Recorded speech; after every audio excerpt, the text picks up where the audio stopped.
l'éducation est améliorée, de nombreux autres domaines sont positivement affectés. En bref, l'éducation a le pouvoir de rendre le monde meilleur. Kigali a la chance de posséder deux excellentes écoles de filles, à savoir lycée Notre-Dame de Cîteaux et FAO. Cependant, le lycée Notre-Dame de Cîteaux reste le modèle le plus important en termes de discipline et de résultats scolaires. Sœur Hélène Naïtouriki, la directrice du lycée Notre-Dame de Cîteaux, est au service de ce lycée il y a 23 ans. Elle est aussi une ancienne élève du même lycée. Elle s'est dirigée vers sa vocation le 9 septembre 1979 et depuis ce jour, elle ne regrette jamais d'avoir choisi de servir le bon Dieu. Elle aime tout le monde, mais surtout les enfants. Elle est très fière d'être une éducatrice du lycée de Notre-Dame de Cîteaux. Pas seulement ça, elle est aussi une héroïne car elle a sauvé les Tutsis qui étaient recherchés lors du moment dramatique qu'ont connu les Rwandais lors du génocide perpétré contre le Tutsi en 1994. Ses anciens élèves témoignent de sa générosité et elles indiquent aussi qu'elle était si sévère et exigeante, mais elle leur donnait des conseils constructifs et éducatifs. Et on a eu un très grand privilège de la voir aujourd'hui comme notre légende. Voilà, chers téléspectateurs, comme à chaque fois, comme à chaque semaine, on vous fait découvrir une légende et aujourd'hui on est avec sœur Hélène Naïtouriki qui a ses 23 ans étant directrice du lycée Notre-Dame de Cîteaux. Bonjour ma sœur. Bonjour. Vous allez bien? Oui, merci. C'est un très grand plaisir de vous accueillir dans l'émission de légende sur Cîteaux. Merci. Ouais. Je suis ravie. Par là, on peut vouloir savoir, vous êtes arrivé ici à Notre-Dame de Cîteaux en 1997. Pourriez-vous nous parler un peu de votre parcours depuis 1997 jusqu'à aujourd'hui? Ah ben, c'est si long, mais c'est pas si compliqué que ça. Ça dépend de ce que vous voulez savoir. Moi, quand je suis arrivée ici au lycée Notre-Dame de Cîteaux, c'était en pleine situation lamentable. Les gens, la plupart des personnes étaient mécontentes. Et puis, il y avait des difficultés. On avait perdu des gens, on avait perdu des choses, on avait détruit quelques bâtiments, etc. Alors, on devait ramasser tout ce qu'il y avait à ramasser. Ce qui m'a coûté le plus cher en énergie, c'est plutôt le ramassage des cœurs. Ben, j'ai commencé par là parce qu'il y avait des gens de tout. Il y en a qui disaient vous êtes Tanzanien, vous êtes Congolais, vous êtes Ougandais, vous êtes. Alors, ce fut mon premier devoir. Et jusqu'ici, merci, je me dis que là, j'ai réussi. Ça m'a pris du temps. Et ce n'est qu'après qu'on a commencé à regarder l'histoire des choses, de l'équipement, de rééquipement. Et pour le reste, quand tout était stable, quand on avait des enseignants, on a recommencé quoi. Et, bon, je dis bien que c'est long, mais je le dis en résumé, parce que dès qu'on a commencé à être stable, la vie a continué comme partout dans le pays. Je ne sais peut-être pas tout raconter, parce que quand je suis venue, c'était comme si j'étais droppée dedans. Oui. Il y avait d'autres histoires avant moi. Et... Vous dire que vous avez sauvé la vie de certains Tutsis qui étaient recherchés lors du moment dramatique qu'ont connu les Rwandais en 1994, je dis bien avec la génocide perpétré contre les Tutsis. Quelle était votre ambition à l'époque? Ah bah, cela s'est passé, c'est grâce à Dieu, c'est pas moi. C'est la force que Dieu a prêtée. Et je n'étais pas ici, j'étais dans une autre école. Et mes ambitions, c'était toujours de faire une éducation de qualité, d'avoir une personne formée en intégrité, c'est-à-dire en conscience, en spiritualité, en affection et aussi physiquement autant que possible. Qu'est-ce qui vous a dirigé vers votre vocation? Quand est-ce que vous avez été décidé? Depuis que j'étais jeune, j'avais cette ambition. Parce que j'ai évolué dans une famille chrétienne. Et on a toujours parlé de la vie religieuse, de la vie sacerdotale. Et malheureusement, nos garçons, aucun n'a pu suivre le séminaire. Et par chance, je ne sais pas, ce n'est pas moi qui ai choisi. Je crois avoir été appelé par quelqu'un de suprême. Et j'ai répondu oui. À quel âge avez-vous constaté votre vocation? Je dois dire que c'est depuis peut-être le primaire, hein, parce que je me suis toujours intéressée aux choses de Dieu. J'ai été au Muhereza, servante de messe. Et moi, j'ai étudié ici par chance, hein, et ce que je ne regrettais pas. Et ce fut ma fierté aussi de servir la même école. Et j'ai été aussi servante de messe. Même avant, c'était comme ça. Est-ce que c'est facile d'éduquer les enfants tant qu'une moine ou bien vous rencontrez certaines difficultés? C'est mon hobby parce qu'en choisissant d'être religieuse, au fond, dans les délibérations que j'ai faites, j'ai toujours vu que les parents étaient cloîtrés avec les enfants. Moi, j'ai voulu avoir plus d'enfants. Et donc, autrement dit, je fais quelque chose que j'aime beaucoup. Ça ne me coûte rien. Ce qui coûte peut-être sont des choses externes, mais en ma personne, et éduquer des enfants, c'est mon hobby. Oui. Vous êtes directrice du lycée Notre-Dame de Cîteaux il y a 23 ans, comme on vient de le dire. Pourriez-vous nous parler un peu du système éducatif pour un établissement qui n'est pas mixte comme celui-ci? C'est notre objectif principal, qui est d'éduquer une jeune fille intègre. Par intégrité, nous entendons quelqu'un qui a la conscience et qui a la science et qui peut être utile à la société, en commençant par sa propre famille. Donc, former une femme, épouse, mère, est capable de servir la société. C'est la personne que nous avons voulu former. Hein? Quand Yafaoué qui est arrivé, c'était pour renforcer notre matière. On n'appelait pas Faoué, mais c'était l'éducation de la jeune fille. Oui. Alors, c'était pour montrer que les femmes sont capables. C'était pour les rendre déterminées pour pouvoir servir le pays et pour pouvoir rendre service à la société. Oui. Y aura-t-il une différence, je dis bien, au niveau du système éducatif entre un établissement qui est mixte et celui qui ne l'est pas? Ça dépend des yeux qui regardent. Un établissement mixte peut être mieux selon les forces qu'on y met. Et un établissement non mixte peut être plus sérieux selon les forces qu'on y met et selon la vision de quelqu'un. Au fond, c'est comme l'amour. Sans les yeux, ça dépend des yeux qui regardent. Pour moi, les deux peuvent avancer. Oui? Les femmes peuvent surpasser les hommes, mais les hommes peuvent surpasser les femmes selon les conditions et les circonstances. Oui. Y aura-t-il des avantages ou des inconvénients pour les élèves qui sont dans des établissements non mixtes?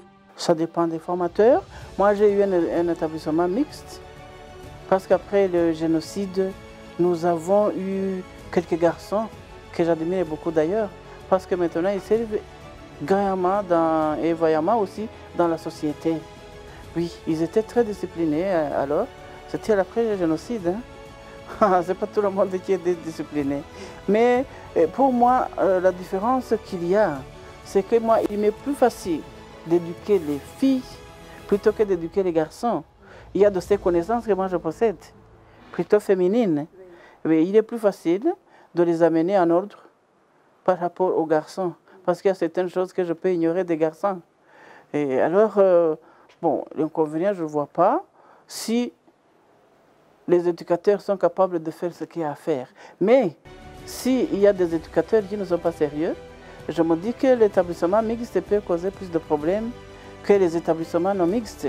Quand vous avez une école pour garçons, si c'est dirigé par un homme qui intègre lui-même et peut facilement former ses garçons, plutôt qu'une femme que je suis, pour former ces garçons. Nous avons beau dire, gender balance, mais nous ne pouvons jamais être les mêmes. Il y a quelques différences, aussi bien physiques que morales même. Alors, il est plus facile à un homme d'éduquer les garçons qu'à une femme. Ça dépend. Ça dépend de quelle femme aussi. Mais nous, dans notre vision, nous voulions former des femmes fortes et viriles, enfin. Oui. La plupart des moines ont été dans des établissements non mixtes et parfois ils deviennent influencés par ça. C'était le cas pour vous? Pour moi, ce n'est pas une raison parce que j'ai évolué dans un système mixte.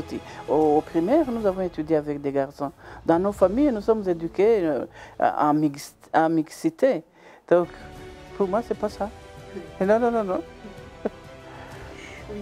Certaines des écoles qui ne sont pas mixtes causent des inconvénients pour certains élèves, surtout pour les jeunes adolescents. Quel est votre avis sur ça? Je ne suis pas d'accord avec ces gens-là. Tout dépend de la formation que vous avez donnée à vos enfants. Ce n'est pas parce que Notre-Dame n'a que des filles qu'ils ne connaissent pas l'autre sexe. À l'adolescence, la psychologie implique qu'on a des amis contraires. Hein. Il y a le complexe d'Oedipe qu'il faut respecter. Donc il faut parler des filles et des garçons aussi. Hein? Non, ce n'est pas une prison, mais enfin, peut-être quand on est ensemble, c'est tout autre. mais ça dépend aussi des inconvénients qu'il y a. Je n'ai pas fait les statistiques, mais à mon savoir, je me dis qu'il y a plus d'inconvénients que de convénients quand il y a mixité non suivie. Quand c'est bien suivi, on a des bons enfants, des bons garçons et des bonnes filles.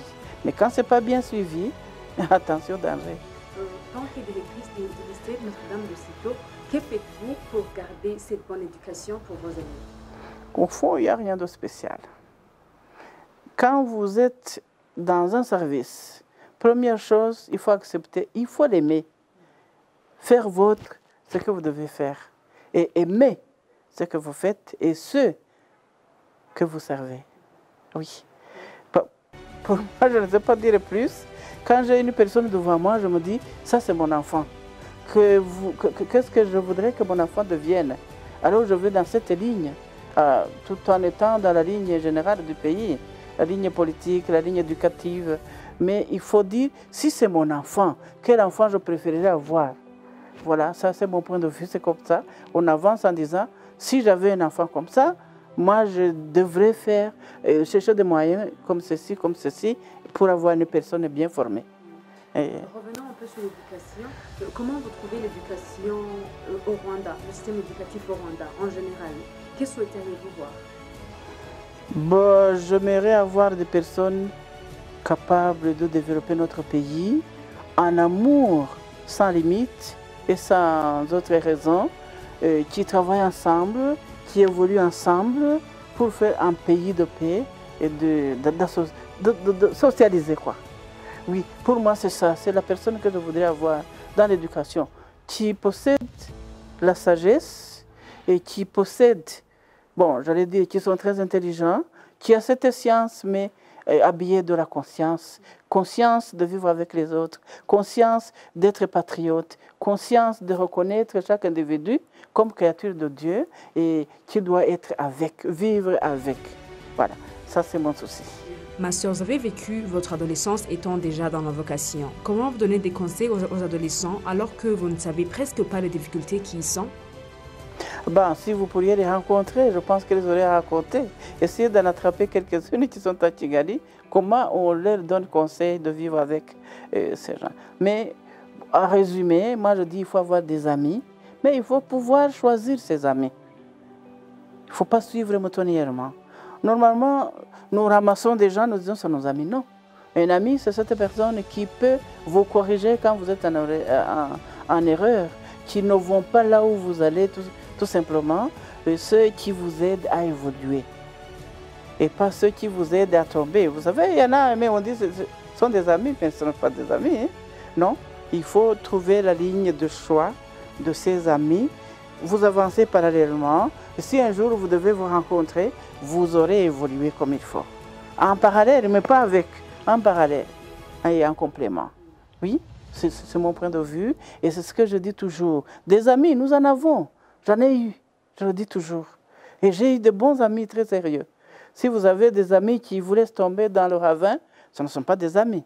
Mais si vous avez des amis qui vous conseillent d'avancer en intégrité, j'aime bien dire marcher tête haute. Vous marchez tête haute, vous n'avez rien à vous reprocher, vous vous entrecorrigez. Bon, c'est magnifique. Là, ce sont des amis. Même dans la société actuelle, s'il faut choisir des amis adultes, femmes ou hommes, il faut choisir ses amis. Avez-vous jamais eu le genre d'amis copains en votre adolescence? C'est-à-dire? Oui. Et c'est là où on marche toujours ensemble, en parallèle. Ils ont pris le chemin, moi j'ai mon chemin. Oui, et on se respecte. Là, on peut vouloir savoir comment était votre adolescence, le parcours de votre adolescence.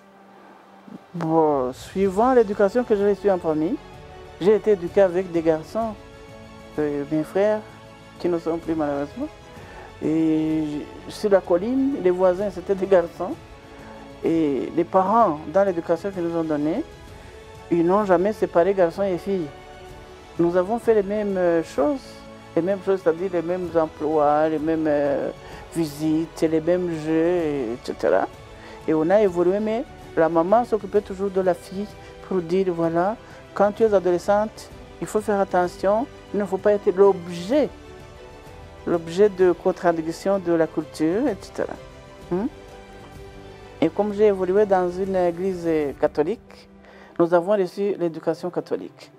Et nous avions des forums, filles et garçons ensemble, mais on nous donnait des conditions de vivre en disant faites attention. C'est comme si tu étais chauffeur. Moi, j'aime toujours donner l'exemple d'un chauffeur. Quand vous avez un véhicule, vous devez respecter les normes pour bien rouler. Si vous mettez trop de vitesse, merci du cadeau. Si vous mettez trop peu, vous n'avancez pas. Mais si vous équilibrez votre vitesse selon les écritures, je me dis que vous arrivez. Donc, il suffit de respecter ce qu'on a, respecter le conseil des adultes, respecter le conseil des amis et bien choisir les amis. Faire attention parce que les femmes sont vulnérables. Et si vous penchez, vous pouvez partir directement. Mais si vous faites attention, être perspicace, alors vous avancez. Il y a tout ce monde, toutes ces femmes que nous avons, qui se respectent, qui ont de bons foyers et qui sont sages. Oui. Là j'aimerais bien savoir, étant quelqu'un qui a les 23 ans dans le carrière du système éducatif, pourriez-vous nous dire, lorsque vous essayez de comparer le système éducatif dès que vous êtes arrivé ici et aujourd'hui, qu'est-ce que vous constatez? Qu'est-ce que je dois dire? Il y a différentes choses que je peux constater, mais il y a eu une certaine évolution. Il y a une certaine évolution parce que moi, quand je suis entrée dans ce service en 1997, tout le monde était agité, jeunes et vieux. Maintenant, la vie s'est décantée grâce aux bons dirigeants, grâce à l'ouverture que nous avons avec les autres pays. Les enfants étaient moins sages au niveau moral. Aujourd'hui, bon, je ne vais pas à me plaindre des enfants. Bon, il y a plus d'ouverture. La technologie peut tuer nos enfants. Là, c'est tout autre. Mais sinon, je ne vois pas trop de changements. Ça dépend, je dirais toujours, ça dépend des éducateurs. Et comme nous avons fait, je ne dirais pas la même chose, on évolue avec le temps en respectant certaines normes de droits de l'enfant, mais en respectant aussi les devoirs de l'enfant. Parce que nous les formons pour demain. Vous dites, demain, on ne sera pas ensemble. Demain, vous serez seuls à prendre votre décision. S'il faut prendre des décisions, il faut préparer ce chemin. Et nous donnons de nos connaissances. On demande aussi des rôles modèles qui donnent de leurs connaissances pour former une fille et une future femme intègre. Voilà, c'est la lettre qu'on fait chaque jour. Comment vous vous sentez lorsque vous êtes avec les enfants? Ça, je ne sais pas. Je pense que les enfants peuvent vous le dire. Maintenant qu'ils sont en vacances, nous sommes malheureux. Moi, je suis malheureuse. Oui. Mais quand ils sont là, tu les grondes, tu les dorlotes. Il faut avoir le temps de gronder, mais de dorloter aussi. Et oui, oui. Parce que les enfants ont besoin de notre affection. Ils ont besoin de notre amour qui ne trompe pas. Mais aimer ne dit pas ne pas punir. Mais il faut punir en disant que c'est rééduquer, pas la pénaliser. Oui.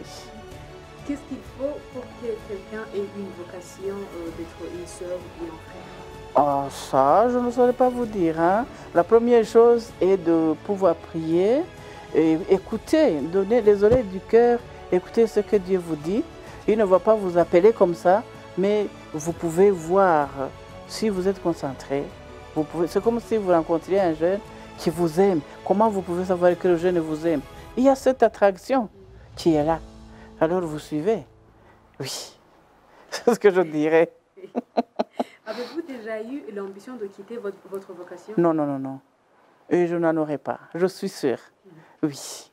Quand est-ce que débute votre vocation? Bon, dites officiellement. Pas décidé. Moi, je suis entrée au couvent le 9/9/1979. Qu'est-ce que vous avez rencontré? Quelles sont les difficultés que vous avez rencontrées? Quels sont aussi les meilleurs moments que vous avez eus parmi votre parcours? Tout juste le temps d'entrer, c'était le meilleur moment parce que je passais d'un pont, j'allais dire du district vers l'autre district, mais qui ne sont pas séparés. Et la formation que nous avons eue, pour moi, ça n'a pas été un poids, puisque c'était un choix délibéré. Délibéré pourquoi? J'ai choisi d'aller à droite ou à gauche parce que moi, je ne suis pas partie en fuyant, je suis partie, je me suis dit, bon, des amis, je disais que j'en ai, mais il fallait choisir quel est mon meilleur ami. Alors j'ai choisi mon meilleur ami et je n'ai pas de difficulté spéciale pour suivre. Il suffit, je disais, de suivre les normes de faire votre, ce que vous avez à faire. Ma vocation, je la fais mienne. Et ce qu'on me donne comme norme, il n'y a rien qui tue. Il faut faire un effort pour suivre, hein, et accepter que c'est mon choix. Oui, même s'il y avait quelque chose qui semble contradictoire, bon, je ne vois même pas quoi, puisqu'on fait des vœux. Quand vous faites des vœux, ce que vous avez choisi. C'est la même chose, hein? C'est la même chose à part que ça porte un autre nom. Oui, c'est comme un foyer, mais un foyer différent des autres foyers. Nous ne marions pas quelqu'un, mais nous marions ce grand quelqu'un en communauté. Les gens qui aiment bien faire jouer aux autres disent que c'est l'homme à plusieurs femmes. Non. La vie communautaire, vous rencontrez quelqu'un que vous ne connaissez pas. Nous sommes nombreuses et les frères sont nombreux, mais c'est question d'avoir un cœur. Si vous n'acceptez pas de vivre avec les autres, cet amour n'est pas là. Donc là, vous échouez. Mais si vous acceptez de vivre avec tout le monde, avec ces différences, vous vous complétez. C'est là la beauté de la vie communautaire. C'est comme si une jeune fille ou un jeune homme, vous quittez les parents, vous vous rencontrez, vous ne vous connaissez pas, mais vous regardez ensemble devant vous. Ça, c'est notre vie au couvent.